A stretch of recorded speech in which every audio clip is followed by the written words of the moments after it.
CBS 17 is your local election headquarters. Early voting is underway right now in North Carolina, but there could be more people keeping an eye on what happens when you cast your ballot. So a new law just went into effect outlining what partisan poll observers can and cannot do. Our Capitol reporter Michael Hyland is live in Raleigh with a closer look at how this affects you. Michael.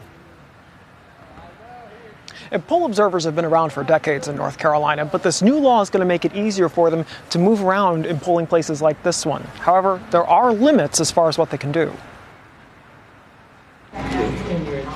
From voter ID to changes to the mail-in ballot deadline, Republicans made several changes impacting this year's election. One of those changes empowers poll observers. Political parties appoint them to monitor what happens at polling sites to try to ensure laws are being followed. So they will overhear some conversation. State Elections Director Karen Brinson Bell says while observers do have greater freedom to move about and to come and go from polling sites, there are some things they can't do. But if it is a conversation that requires the disclosure of personal identifying information, for example, then they are restricted from being part of that conversation. While an election worker can help you with your ballot, a poll observer cannot, nor can they look at your ballot to see how you voted. We have worked with our chief judges and the workers that are going to be out the sites to let them know that 2024, there are new laws in place for observers. These changes were part of a bill Republicans in the General Assembly backed that Democratic Governor Roy Cooper vetoed. At the time, he said he was concerned it was part of an effort to make it harder for people to vote and have their votes count, raising concerns about potential intimidation of voters. Ultimately, the elections officials have control over the voting sites.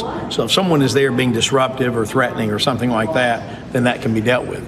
But if someone is there doing their job and pointing out where there's an issue, they ought to be able to do that. Poll observers also have to wear a badge that clearly identifies who they are.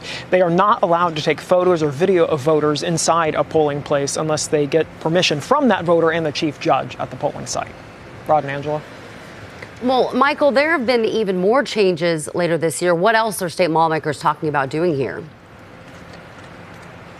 Right, when they come back into session, they could take up some more issues related to the election. We heard Speaker Moore saying he had concerns about how long the early voting period is, the number of exceptions there are for the photo ID law if you don't have one. But something else they're going to be trying out during the primary is matching signatures of people who vote by mail. That could become something that's in effect statewide in the November election, depending on how that goes during the primary. All right, Michael Hyland live for us. Michael, as always, we appreciate you. Thank you.